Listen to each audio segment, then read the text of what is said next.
दोस्तों नमस्कार, स्वागत है आप सभी का ऑनलाइन फर्स्ट यूट्यूब चैनल पे। जैसा कि दोस्तों आप जानते हैं किसी भर्ती से संबंधित कोई भी जानकारी होती है आप सभी को ऑनलाइन फर्स्ट चैनल के माध्यम से दी जाती है। इस वीडियो में हम बात करेंगे प्राथमिक शिक्षक भर्ती को लेकर, बीएड के बारे में एक बड़ी अपडेट को लेकर। क्योंकि अगर बात की जाए बीएड के बारे में तो ये वीडियो आप सभी के लिए काफ़ी ज़्यादा महत्वपूर्ण है अगर आप बीएड हैं या बीटीसी या फिर करने वाले हैं। साथ ही अगर बात की जाए यहाँ पे टीजीटी और पीजीटी को लेकर चयन बोर्ड के माध्यम से एक के बाद एक नया नोटिस जारी किया जा रहा है और धड़ाधड़ यहाँ पे जो नोटिफिकेशन है जारी करके भर्तियों पे काम शुरू कर दिया गया है। टीजीटी पीजीटी एग्जाम डेट और साथ ही अगर बात की जाए एडेड जूनियर के बारे में बात करने वाले हैं तो वीडियो को जल्दी से लाइक कर दें, शेयर कर दें और चैनल को भी सब्सक्राइब कर लें अगर आपने अभी तक नहीं किया है तो। और साथ ही परीक्षा सिटी यूट्यूब चैनल से जुड़ जाएं जिसका लिंक आपको वीडियो की डिस्क्रिप्शन में दिया गया है। चलिए दोस्तों वीडियो शुरू करते हैं। हम शुरुआत करेंगे सबसे पहली अपडेट के बारे में। आप में से बहुत सारे अभ्यर्थी बीएड होंगे, बहुत सारे अभ्यर्थी बीटीसी होंगे, सबका अपना अपना पक्ष देखने के लिए मिलता है। लेकिन अब ये पक्ष काफ़ी ज़्यादा महत्वपूर्ण बनता दिखाई दे रहा है क्योंकि अगर बात की जाए बीएड वाले अभ्यर्थियों की, लाखों की संख्या में बीएड करने वाले अभ्यर्थी उत्तर प्रदेश के अंदर ही हैं। लेकिन अगर बात की जाए बीएड को बाहर करने के लिए तो देश के तमाम राज्यों के अंदर याचिकाएं दाखिल की गई हैं। एक याचिका सुप्रीम कोर्ट के अंदर भी लगी हुई है और सुप्रीम कोर्ट के अंदर जो याचिका लगी हुई है उसमें सबसे महत्वपूर्ण ऑर्डर सुप्रीम कोर्ट ने पिछली सुनवाई में दे दिया था, जब ये कहा गया था कि कोई भी बीएड को लेकर, चाहे कोई राज्य सरकार या कोई पब्लिक सेक्टर या फिर कोई पर्सनल व्यक्ति अपने विचार रखना चाहता है तो वो सुप्रीम कोर्ट में रख सकता है और उसके बाद में उसको बोलने का दोबारा से मौका नहीं दिया जाएगा बीएड बनाम बीटीसी को लेकर। तो इस बात को कहने में कोई दो राय नहीं है कि प्राथमिक शिक्षक भर्ती से बीएड को बाहर करने के लिए जो याचिका दाखिल की गई है उस मुद्दे में एक बड़ा उलटफेर आपको देखने के लिए मिल सकता है।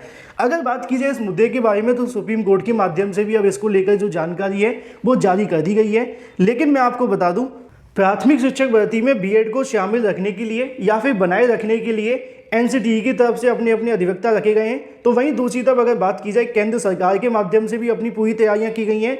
दूसरी तरफ अगर बात की जाए बीएड या फिर बीएसटीसी वाले छात्रों के माध्यम से अपने अपने मुद्दे क्लियर करने की तैयारियां की गई हैं और अपनी अपनी तरफ से तमाम वकीलों की जो फौज है वो तैयार कर ली गई है। लेकिन आप जानते हैं कि फैसला तो किसी न किसी के एक पक्ष में देखने के लिए मिलेगा। केंद्र सरकार और एनसीटीई बीएड को बचाने की पूरी कोशिश कर रहे हैं प्राथमिक शिक्षक भर्ती के अंदर, तो वहीं दूसरी तरफ बीएसटीसी के वकीलों के माध्यम से और राजस्थान सरकार की तरफ से बीएड को बाहर करने की मांग की जा रही है। लेकिन ये सिर्फ राजस्थान सरकार तक सीमित नहीं है। जैसा कि मैंने आपको स्टार्टिंग में कहा कि सुप्रीम कोर्ट ने पिछले ऑर्डर में कहा था कि कोई भी राज्य सरकार या फिर कोई भी पब्लिक सेक्टर या फिर कोई भी प्राइवेट संस्थान या कोई एक व्यक्ति अपने पक्ष रखना चाहता है बीएड को लेकर तो वो रख सकता है। इन फ्यूचर इस मुद्दे को लेकर दोबारा विचार नहीं किया जाएगा और अब जो भी मुद्दा आप सभी के सामने आएगा या जो भी फैसला आएगा वो भविष्य में लागू होगा पूरे देश के अंदर। इसी को लेकर सुप्रीम कोर्ट के माध्यम से भी इसके संबंध में जानकारी यहाँ पे जारी कर दी गई है। यहाँ पे आप सभी को देखने के लिए मिलेगा the national council for teacher, जिसको हम एनसीटीई के माध्यम से जानते हैं। एनसीटीई ने बीएड को वैलिड किया था। बनाम अगर बात की जाए राजेंद्र सिंह चोटिया, जिनके माध्यम से बीएसटीसी के अभ्यर्थी या फिर उनकी तरफ से बीएड को बाहर करने के लिए याचिका दाखिल की गई थी राजस्थान में, उसी के संबंध में नीचे जानकारी आप सभी को देखने के लिए मिल जाती है कि इस मुद्दे के बारे में 16/11/2022 जस्टिस अनिरुद्ध बोस और इसके अलावा ऑनरेबल अगर बात की जस्टिस बेला एम त्रिवेदी जी की बेंच के अंदर देखने के लिए मिलेगी। नीचे आप सभी के सामने लिखा हुआ है कि मोशन की अगर बात की जाए तो डिस्पोजल या फिर इसको हिंदी में कहें तो निस्तारित करने के लिए या फिर फाइनल डिस्पोजल मतलब कि पूरे तरीके से निस्तारित करने के लिए, और इसकी जो अगली तारीख है वो 16/11/2022 लगा दी गई है। यहाँ पे भी आप सभी को देखने के लिए मिल जाएगा बीएड बनाम बीटीसी केस की अपडेट की अगर बात की जाए तो बीएड बीटीसी केस जो है वो निर्णायक मोड पे आ चुका है। अंतिम सुनवाई 16 नवंबर को सीरियल नंबर 18 पर लगी हुई है। 16 नवंबर को दोपहर के बाद में अपने केस का जो नंबर है वो आ जाएगा और अगर सब कुछ ठीक रहा तो एक ही दिन के अंदर इसका जो ऑर्डर है वो रिजर्व हो सकता है। अगर यहाँ पे कोई विषम परिस्थिति देखने के लिए मिलती है तो एक दो सुनवाई आपको और देखने के लिए मिल सकती हैं, लेकिन उम्मीदें ऐसी हैं कि ऑर्डर जल्द रिजर्व हो जाएगा और इस केस के ऊपर बीएड और बीटीसी या फिर डीएलएड करने वाले तमाम अभ्यर्थियों का जो भविष्य वो जुड़ा हुआ है। और ये मुद्दा इसलिए भी महत्वपूर्ण है क्योंकि आने वाले समय के अंदर भर्तियों पर काफ़ी प्रभाव पड़ता है और बीएड बीटीसी के चलते नई भर्तियां भी लटकी रहती हैं। अब फैसला जो भी होगा वो तो सुप्रीम कोर्ट के माध्यम से सुनाया जाएगा। बाकी जो भी बीएड और बीटीसी अभ्यर्थी आपस में बहस करने की बजाय तथ्यों पर बात करें, क्योंकि ये मुद्दा सुप्रीम कोर्ट में जा चुका है। सुप्रीम कोर्ट के हाथ में सारी चीज़ें होंगी, वो तथ्यों को सुनेंगे और जो तथ्य कहेंगे उसके आधार पर फैसला आपको देखने के लिए मिलेगा। पक्ष सबका मजबूत होता है जैसा कि आप जानते हैं। बात कर लेते हैं अपनी अगली अपडेट के बारे में, जो कि संबंधित है चयन बोर्ड के माध्यम से एक के बाद एक नए नोटिस जारी किए जा रहे हैं। एक तरफ आप जानते हैं कि चयन बोर्ड के अंदर सदस्यों का टोटा है, तो वहीं दूसरी तरफ चयन बोर्ड के माध्यम से काम नहीं किया जा रहा है। लेकिन पिछले 30-35 दिनों की अगर बात की जाए तो चयन बोर्ड में एक बड़ा बदलाव देखने के लिए मिला है। जब से टीजीटी पीजीटी भर्ती के आवेदन लिए थे उसके बाद चयन बोर्ड काफ़ी तरीके से निष्क्रिय हो गया था, कोई भी नई जानकारी उनके माध्यम से जारी नहीं की गई थी। लेकिन पिछले कुछ दिनों के अंदर चयन बोर्ड की तरफ से एक के बाद एक नए नोटिस जारी करना इस बात को बताता है कि चयन बोर्ड भर्तियों को लेकर काम शुरू कर चुका है, और ये कहीं ना कहीं छात्रों के लिए बड़ी राहत भरी खबर आपको देखने के लिए मिलेगी। और यहाँ से जो भी आपको जानकारी दी जाएगी पूरे प्रूफ के साथ आपको देखने के लिए मिलेगी। अगर आप लोग चाहें तो इसको अपने आप से भी चेक कर सकते हैं। चेक करने के लिए आपको ज़्यादा कुछ नहीं करना, गूगल आप सभी के फ़ोन में होगा, आप लोग सर्च करें upsessb.org। जैसे ही आप लोग इस पर जाएंगे ऐसी वेबसाइट आप सभी के सामने खुल जाएगी। इस वेबसाइट के ऊपर आप सभी को विज्ञप्तियों का जो ढेर है वो देखने के लिए मिल जाएगा, जैसा कि यहाँ पे आप सभी देख पा रहे हैं। लगभग अगर बात की जाए तो यहाँ पे विज्ञप्तियों की संख्या आप सभी के सामने देखने के लिए मिल जाती है। 18 विज्ञप्ति पिछले 24 घंटे के अंदर चयन बोर्ड के माध्यम से यहाँ से जारी की गई हैं, और एक के बाद एक नई विज्ञप्ति यहाँ से जारी की जा रही है। इन तमाम विज्ञप्तियों का मतलब क्या है वो भी मैं आप सभी को बता दूँ। जैसे कि इसमें से एक विज्ञप्ति को मैं आप सभी के लिए खोल देता हूँ। ये विज्ञप्ति आपको देखने के लिए मिलती है यहाँ पे आप सभी के सामने, उत्तर प्रदेश माध्यमिक शिक्षा सेवा चयन बोर्ड के माध्यम से 13/11/2022 की तारीख में, क्योंकि ये कल देर रात को जारी हुए थे तो कल देर रात की यहाँ पे डेट पड़ी हुई है, और इसके अंदर जानकारी वही आप सभी के सामने लिखी हुई है कि 2013 भर्ती को लेकर जो परिणाम है वो घोषित कर दिया गया है। लगभग अगर बात की जाए सभी यहाँ से मंडलों के जो परिणाम है वो जारी कर दिए गए हैं, और चयन बोर्ड के माध्यम से 9 साल के बाद इस भर्ती को पूरा किया जा रहा है। लेकिन अच्छी बात यह है कि चयन बोर्ड के माध्यम से काम किया जा रहा है, और एक के बाद एक नई भर्ती को लेकर यहाँ से जो तैयारियाँ वो भी की जा रही हैं।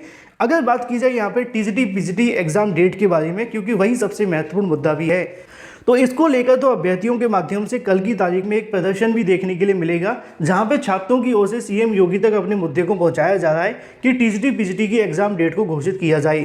लेकिन अगर बात की जाए चयन बोर्ड की कार्यप्रणाली को समझें तो उन्होंने एक बात बिल्कुल साफ कर दी है कि अगर उनके पास में जल्द से जल्द सदस्य आ जाते हैं तो वो टीजीटी पीजीटी 2022 के एग्जाम को भी जल्दी करवा लेंगे, क्योंकि आप सभी ने देखा कि वो लगातार भर्तियों को लेकर काम कर रहे हैं। जब सदस्य नहीं है तब भी उन्होंने पुरानी भर्तियों के परिणाम घोषित करने शुरू कर दिए हैं।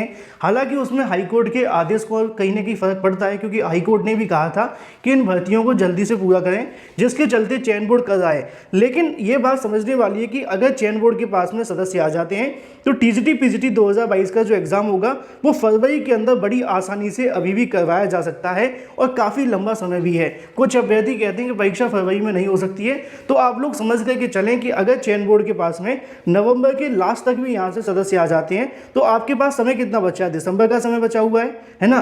दिसंबर के बाद में आपके पास जो समय बचेगा वो जनवरी का देखने के लिए मिलेगा। तो दिसंबर जनवरी में परीक्षा की तैयारी करके फरवरी में बड़ी आसानी से परीक्षा हो सकती है। बाकी कल छात्रों के माध्यम से ज्ञापन भी सौंपा जाएगा, और उसके बाद जो भी कंडीशन होगी वो आपको बताई जाएगी। लेकिन चयन बोर्ड के माध्यम से भर्तियों को लेकर काम करना एक अच्छे संकेत हैं टीजीटी पीजीटी 2022 के एग्जाम के लिए। सोने पे सुहागा ये हो जाएगा अगर सदस्य यहाँ पे आ जाएं तो बहुत जल्द आपकी परीक्षा फरवरी में करवाई जा सकती है। बाकी जो भी अपडेट है लगातार आप सभी को ऑनलाइन नेट फर्स्ट चैनल के माध्यम से मिलती रहेगी। बात कर लेते हैं एडेड जूनियर शिक्षक भर्ती के बारे में। एडेड जूनियर शिक्षक भर्ती का इंतजार लगातार अभ्यर्थी कर रहे हैं।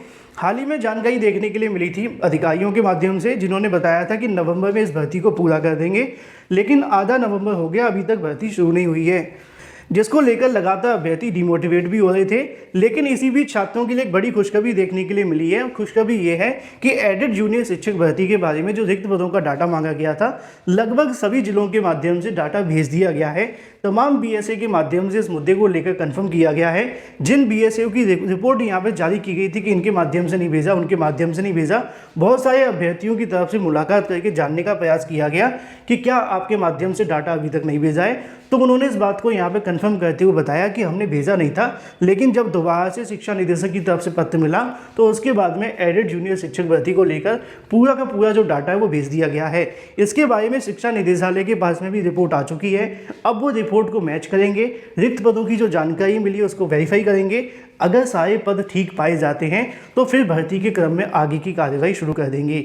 जो भी अपडेट होगी लगातार जानकारियों से पूछी जाएगी, मतलब अधिकारियों से पूछी जाएगी और फिर आप सभी को जानकारी दी जाएगी। लेकिन खुशखबरी ये है कि सभी रिक्त पदों का डाटा शिक्षा निदेशालय पहुंच चुका है और प्रे करिए कि इस बार कोई गलती ना हो। अगर गलती नहीं हुई तो फिर भर्ती का अगला कदम शुरू कर दिया जाएगा। बाकी लेटेस्ट अपडेट के लिए चैनल को सब्सक्राइब कर लें।